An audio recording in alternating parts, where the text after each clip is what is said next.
અર્જુનજી પધાર્યા. યુધિષ્ઠિર રાજાએ સમાચાર પૂછ્યા. ચોધાર આંસુએ રડી રહ્યા છે. કહ્યું કે ભગવાન આ લોકમાંથી અંતર્ધ્યાન થયા, પોતાના ધામમાં પધાર્યા. એ ભગવાન હતા તો મારામાં બધું બળ અને સામર્થ્ય હતું. ભગવાન પધાર્યા એટલે મારું બધું જ બળ અને મારું બધું જ સામર્થ્ય જતું રહ્યું. એક એક શ્લોકમાં ભગવાને કરેલો અનુગ્રહ એને યાદ કરે છે. એકાદ પ્રસંગ આપણે લઈએ એટલે ભગવાનની કૃપા પાંડવો પર કેટલી હતી અને એ જ કૃપા આપણે અનુભવી શકીએ છીએ કે નહીં એ ખ્યાલ આવશે. પાંડવો વનવાસમાં પધાર્યા છે. તે સમય દરમિયાન એક વખત દુર્વાસા મુનિ દુર્યોધનને ત્યાં જાય છે, પોતાના શિષ્યો સહિત ભોજન કરે છે. દુર્વાસા મુનિની સાથે એમના 10,000 શિષ્યો. દુર્વાસા મુનિ ખૂબ જ ક્રોધી. આજે પણ જે લોકો એમના નામથી પરિચિત હોય અને કોઈને અત્યંત ક્રોધ આવતો હોય એવું કહે કે દુર્વાસાનો અવતાર છે. કેટલા ક્રોધી.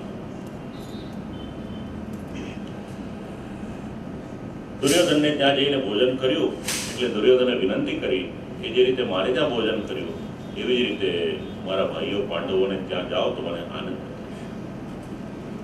દુર્વાસા મુનિ સમજી ગયા કે કેવા શું માંગે છે, કારણ કે પાંડવોની પરિસ્થિતિ છે નહીં અત્યારે.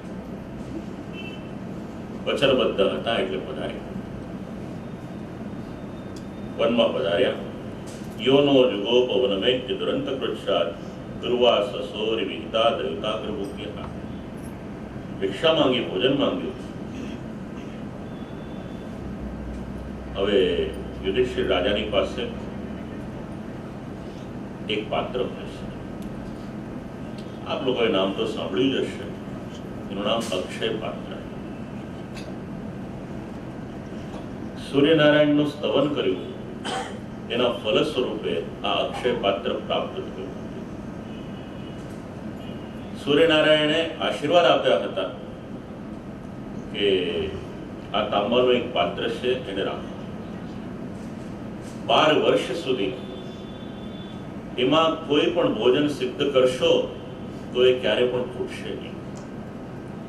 પણ સાથે સાથે એક શરત રાખી, જ્યાં સુધી દ્રૌપદીજી ભોજન નહીં કરે ત્યાં સુધી એ નહીં ખૂટે. એક વખત ભોજન કરી લેશે પછી એમાંથી ભોજન વધારે નીકળશે. સ્ત્રીને માટે એક નામ છે અન્નપૂર્ણા.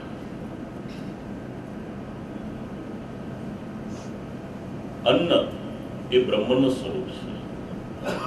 આપણે ત્યાં શાસ્ત્રનો નિયમ છે, થાળીમાં જેટલું લીધું હોય એ પૂરું કરવું પડે, એ અન્નને છંડાય નહીં. કારણ કે અન્ન એ બ્રહ્મનું સ્વરૂપ છે. 125 કરોડની વસ્તી, એક માણસ વધારે નહીં, એક કોળિયો પણ વેસ્ટ કરે તો કેટલા જણનું પેટ ભરી શકે એ વિચાર કરી.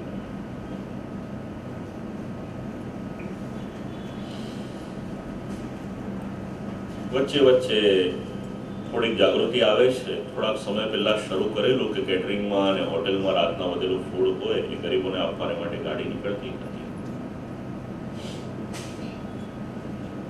અન્ન એ બ્રહ્મનું સ્વરૂપ.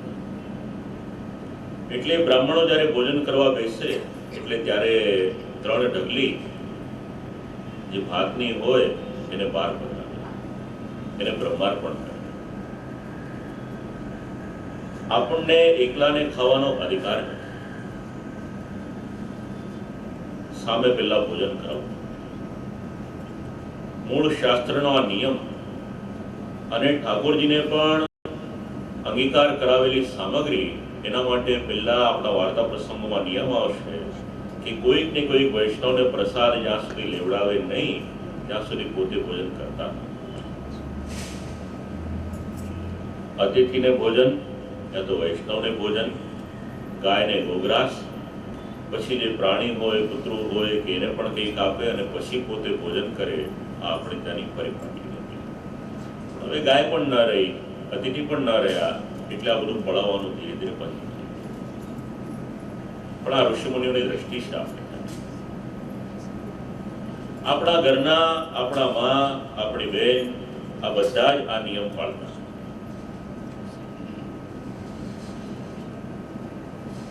દુર્વાસા મુનિ પધાર્યા, કહ્યું કે ભોજન કરીશ. વિચાર કર્યો, અક્ષય પાત્ર છે, એમાંથી ભોજન થઈ જશે. કહ્યું કે આપ સ્નાન કરી આવો, એટલી વારમાં તૈયારી કરાવી રાખું. દ્રૌપદીજીને કહ્યું. દ્રૌપદીજીએ કહ્યું કે મેં ભોજન કરી લીધું છે, આમાંથી કંઈ નીકળશે નહીં. હવે યાદ કોને કરવા? તો ભગવાન શ્રી કૃષ્ણને યાદ કર્યા. મહાભારત એવું સમજાવે છે કે ભગવાન શ્રી કૃષ્ણ પોતાના ધામમાં સુવર્ણના આસન ઉપર વિરાજમાન હતા, ત્યાંથી તરત જ દ્રૌપદીજીની પાસે પધાર્યા. કહ્યું કે મને ભૂખ લાગી છે, કંઈક ખોરાક આપો. કહ્યું કે પ્રભુ એના માટે જ આપણે બોલાવ્યા. દુર્વાસા મુનિ પધાર્યા છે 10,000 શિષ્યો સાથે. તો કે બેન, તારું અક્ષય પાત્ર તો લાવ. તો કે મેં ભોજન કરી લીધું, એમાંથી કંઈ નીકળશે નહીં. પણ આ તો પ્રભુની લીલા. શાકાન્ન, એમાંથી એક શાકાન્ન લીધું, મુખમાં પધરાવ્યું, સાથે સાથે કહ્યું કે આખા જ વિશ્વના જેટલા જેટલા જીવાત્માઓ છે આનાથી તૃપ્ત થાય. દુર્વાસા ઋષિ પણ તૃપ્ત થયા, એમના સેવકો પણ તૃપ્ત થયા, અને બધા ત્યાંથી વિદાય. આ ભગવાનનો અનુગ્રહ છે. ઘણા બધા શ્લોકો આમાં એવા છે કે જે વિવરણ કરવાનું છે. બોલતા બોલતા અર્જુનજી બોલ્યા, મારી પાસે જે કંઈક સામર્થ્ય હતું એ ભગવાનનું આપેલું હતું. પ્રભુ પધાર્યા, મારું સામર્થ્ય લેતા ગયા. પાંડવોએ બોતલનો પરિત્યાગ કર્યો. 4 અધ્યાયમાં પરીક્ષિત રાજાને મળેલું રાજ્ય અને એનો ત્યાગ, એનું વર્ણન કર્યું. રાજ્ય મળ્યું, બ્રાહ્મણોની આજ્ઞા અનુસાર એ રાજ્યનો કારભાર ચલાવ્યો. સમાચાર મળ્યા, કલી આવ્યો છે, કલીનો દિગ્વિજય કરવાની માટે ધર્મ અને ધરતી એનો સંવાદ આપ્યો. એક બળદ અને ગાયના રૂપે ધર્મ અને ધરતી રહેલા હતા. બંને વાત કરતા હતા, ત્યાં આગળ રાજા આવ્યા. જે જે સ્થાનમાંથી રાજા જાય છે, દરેક સ્થાનમાં રાજાની પ્રશંસા થઈ. પૂર્વજોની પ્રશંસા થઈ રહી છે. રાજા ઉદાર મનથી એ બધાને દાન આપતા આપતા, મળેલા વર્ગ આપતા આપતા બધાય છે. ધર્મની પાસે આવ્યા, પૂછ્યું કોણ છો? ધર્મએ કહ્યું કે આપ જ નિર્ણય કરો, આપ બુદ્ધિશાળી છો. રાજાએ કહ્યું કે ઓળખી ગયો, તમારું નામ ધર્મ અને આમનું નામ પૃથ્વી. ભગવાન પધાર્યા, એનો પરિતાપ તમને થઈ રહ્યો છે. જોયું તો એક શૂદ્ર હતો, કલી. આ ધર્મ સ્વરૂપ બળદને પરિશ્રમ આપતો હતો. વિચાર કર્યો કે આનો નિગ્રહ કરું. કલિયુગે જાણી લીધું કે રાજા મને મારી નાખશે, એટલે આવીને રાજાના ચરણને સ્પર્શ કર્યો.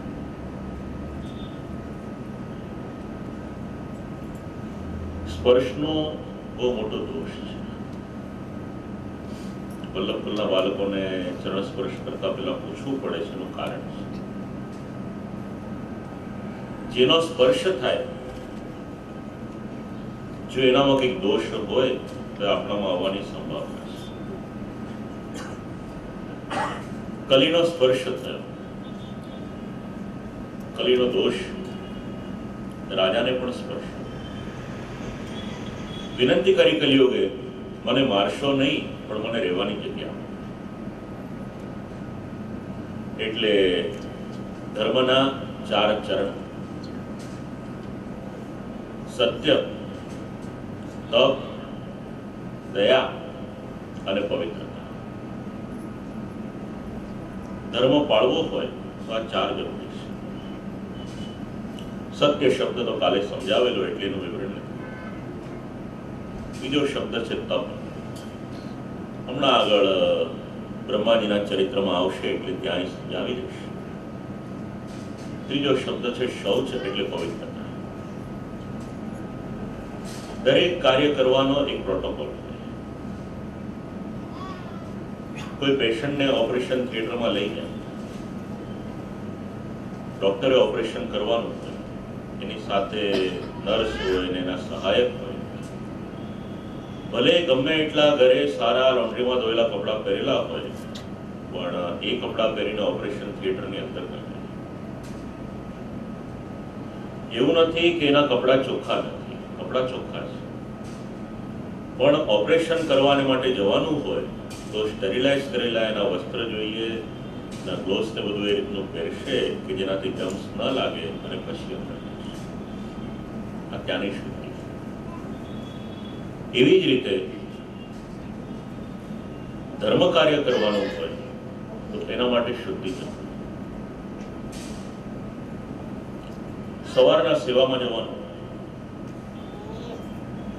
તો એના માટેનો એક શબ્દ, એનું નામ અપરસ. મૂળ શબ્દ હતો અસ્પર્શ. સેવામાં જવાનું એટલે પવિત્રતા જાળવવાની, તો એટલો સમય દરમિયાન શુદ્ધિ જાળવવાની, એટલે કોઈનો પણ સ્પર્શ ન થવો જોઈએ. આ અસ્પર્શ શબ્દ. પછી એનું અપભ્રંશ થયો અને અપરસ શબ્દ આવ્યો. એટલે શ્રી ઠાકોરજીની સેવામાં જવાનું હોય ત્યાં પણ શુદ્ધિ જોઈએ. ધર્મ કાર્ય કરવાનું હોય, પૂજન વગેરે કરવાનું હોય તો એમાં પણ શુદ્ધિ જોઈએ. જેવી રીતે દેહ શુદ્ધિ કરી એ શુદ્ધિ નહીં. પછી જયારે પૂજન કરવા બેસો ત્યારે 3 વખત આચમન થાય.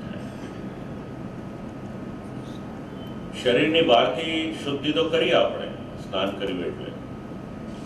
દરરોજ કરવાના 6 કર્મ, એમાંનું એક કર્મ સ્નાન છે. સ્નાન ન કરીએ ત્યાં સુધી જલ ન પીવાય. હવે આપણને બેડ ટીની એવી બેડા હેબિટ પડી ગઈ કે જાગતાની સાથે ચા જોઈએ, નાસ્તો જોઈએ અને પછી આપણો દિવસ શરૂ થાય. પણ ધર્મશાસ્ત્ર આપણને માણસ તરીકે કઈ રીતે રહેવાનું એ સમજાવે છે.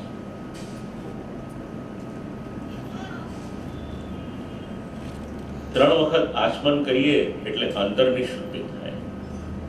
અને સેવામાં જવાનું હોય તો સ્નાન કર્યા પછી જ્યાં સુધી ચરણામૃત ન લઈએ ત્યાં સુધી સેવામાં જવાનો અધિકાર ન થાય. આ શૌચ એટલે પવિત્રતા. તપશૌચમ દયા સત્યમ. દયા સર્વભૂતેષુ. અનેક ધર્મો એના પાયામાં દયા શબ્દ છે. આ 4 શબ્દ, આ 4 ચરણ, એની પર આપણો ધર્મ ટકેલો છે. કલિયુગે વિનંતી કરી કે મને રહેવાના સ્થાન આપો, એટલે રાજાએ રહેવાના માટેના સ્થાન આપ્યા. દ્યુતમ પાનમ સ્ત્રિયા સુના. દ્યુત એટલે જુગાર. કલિયુગને રહેવાનું આ પહેલું સ્થાન. બીજું સ્થાન પાનમ.